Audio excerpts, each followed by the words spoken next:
बंदुका घेणारे नक्षलवादी संपवले. आता दिमागी नक्षल संपवण्याचं लक्ष्य आहे असं म्हणत लाल किल्ल्यावरून पंतप्रधान मोदींनी महत्त्वाचं विधान केलंय. दशकांपासून भारताला त्रास देणारा नक्षलवाद संपवलाय. आता दिमागी नक्षल ओळखून त्यांना वेगळं करण्याचं आव्हान समोर असल्याचं पंतप्रधान मोदी म्हणतायत.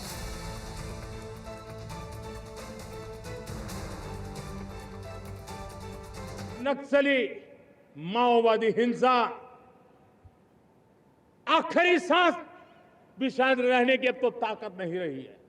पूरी तरह उसे खत्म करने की दिशा में जहां पर कभी नक्सलवादियों की गोलियां चलती थी, जहां पर कभी धरती रक्त रंजित रहा करती थी, आज उसी नक्सल क्षेत्रों में, उसी इलाकों में नक्सल मुक्त होने के कारण विकास, विश्वास और प्रयास का तिरंगा लहरा रहा है. दिमागी नक्सल म्हणजे जे बुद्धिवाले माणसं आहेत, जे अभ्यासू माणसं आहेत, जे अभ्यास करून या सरकारवर टीका करतात आणि आज जर आपण बघितलं ते टीका करायला धाडस दाखवतात. म्हणजे बहुतांचे सगळे युवा आहेत, जेनझी आहेत, या लोकांना तुम्ही जर नक्सल बोलणार असाल तर हे योग्य नाही. त्यामुळे कुठं ना कुठंतरी सरकारमध्ये असणारे सर्व नेते आता भरकटत चाललेले आहेत आणि घाबरले हे मात्र त्या ठिकाणी आपल्या सगळ्यांना म्हणता येईल. पंतप्रधान मोदींच्या याच विधानासंदर्भात आपण विश्लेषण ऐकूया. भरत आदमापुरे आपल्याबरोबर जोडले गेले. ते नक्षल अभ्यासक आहेत. भरत सर, आपलं पुढारी न्यूजमध्ये खूप खूप स्वागत. पंतप्रधान मोदींचं आजचं लाल किल्ल्यावरचं हे भाषण, त्यांनी दोन गोष्टी मांडल्या. एक तर सशस्त्र नक्षलवाद हा आपण जवळपास संपुष्टात आणलाय, पण भारतासमोर आता आव्हान आहे दिमागी नक्षलवादाचं. नेमकं त्यांना काय म्हणायचंय? नमस्कार. सर्वप्रथम तर या 80व्या स्वातंत्र्य दिनानिमित्त मी सर्व स्वातंत्र्य सैनिकांना आणि सत्याग्रहींना विनम्र अभिवादन करतो आणि समस्त देशवासियांना स्वातंत्र्य दिनाच्या खूप खूप हार्दिक शुभेच्छा देतो. आज आपला 80वा स्वातंत्र्य दिन आहे आणि मागची जवळपास 8 दशकं आपला देश एक सार्वभौम लोकशाही गणराज्य म्हणून यशस्वीरित्या वाटचाल केलेली आहे. केवळ आणीबाणीतली एक 2 वर्षाचा काळा डाग सोडला तर आपला हा लोकशाहीचा प्रवास एक दैदिप्यमान प्रवास म्हणावा असा राहिलेला आहे. परंतु ह्या आपल्या संविधानिक लोकशाहीला अगदी सुरुवातीपासूनच काही मोठी आव्हानं राहिलेली आहेत.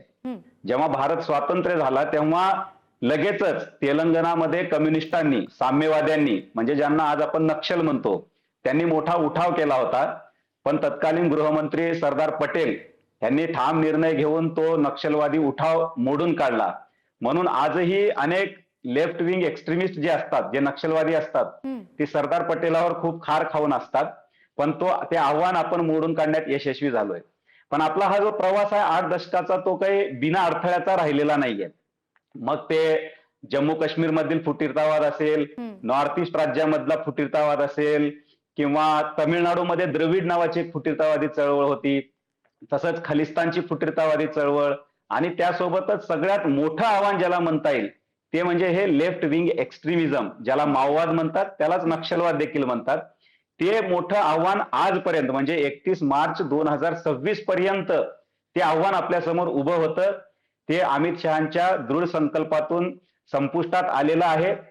आणि एक प्रकारे आपण म्हणू शकतो की सरदार पटेल ते केंद्रीय गृहमंत्री अमित शहा असा हा आपल्या लोकशाहीचा प्रवास राहिलेला आहे. आणि ह्या प्रवासामध्ये आपल्या राष्ट्राची एकता, एकात्मता आणि लोकशाही ही दृढ झालेली आहे. पण असं असलं तरी आपल्या लोकशाही समोरील सगळीच आव्हानं समूळ नष्ट झाली असं नाहीये. ते आपलं रूप बदलतात आणि अधूनमधून डोकं वर काढतात. त्यांचं बदललेलं रूप हे आपल्याला लक्षात घ्यावं लागेल. आणि कदाचित त्यालाच उद्देशून पंतप्रधान नरेंद्र मोदी यांनी दिमागी नक्षल हा शब्द प्रयोग केलेला असावा. बरोबर. पण आमदापुरेजी, दिमागी नक्षल आणि वैचारिक स्वातंत्र्य या दोन्ही गोष्टींमधली सीमारेषा कशी मेंटेन करायला हवी? बरोबर. आता जंगलमधला जो सशस्त्र नक्षलवाद होता तो तर संपुष्टात आलेला आहे. अनेक नक्षलवादी समर्पण केलेलं आहे, अनेकांनी शस्त्र टाकून दिलेलं आहे.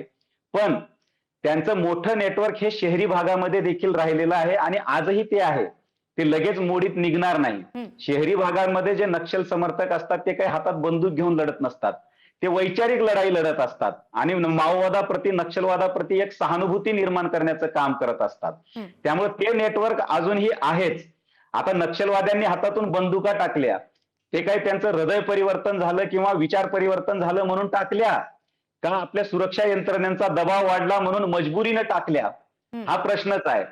त्यामुळं शस्त्रधारी नक्षलवादी जरी संपले तरी त्या नक्षलवादी विचारानं प्रेरित असलेले जे लोक आहेत त्यांचं काय, ते तर अजून आहेतच. आणि ते वेगवेगळ्या माध्यमातून या समाजामध्ये अराजकता कशी निर्माण होईल, विद्वेष कसा पसरेल आणि त्याचं रस्त्यावर हिंसाचारात कसं रूपांतर होईल, ह्याच्यासाठी ते सातत्यानं प्रयत्न ते करणारच.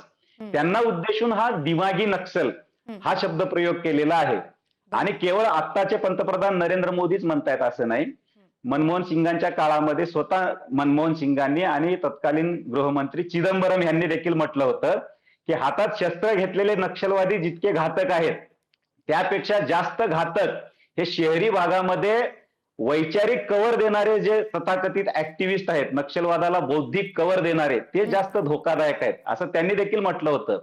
त्यामुळं ते लोक तर आहेतच आणि ते वेगवेगळ्या मार्गाने समाजामध्ये तेल टाकण्याचं, आग लावण्याचं काम करतातच. त्यांना उद्देशून हे दिमागी नक्षल असं म्हटलेलं आहे. त्यामुळे सगळं विचारांवरच अवलंबून आहे. भरत आमदापुरेजी, तुम्ही इथे आला, तुमचं विश्लेषण मांडलं त्यासाठी खूप खूप धन्यवाद.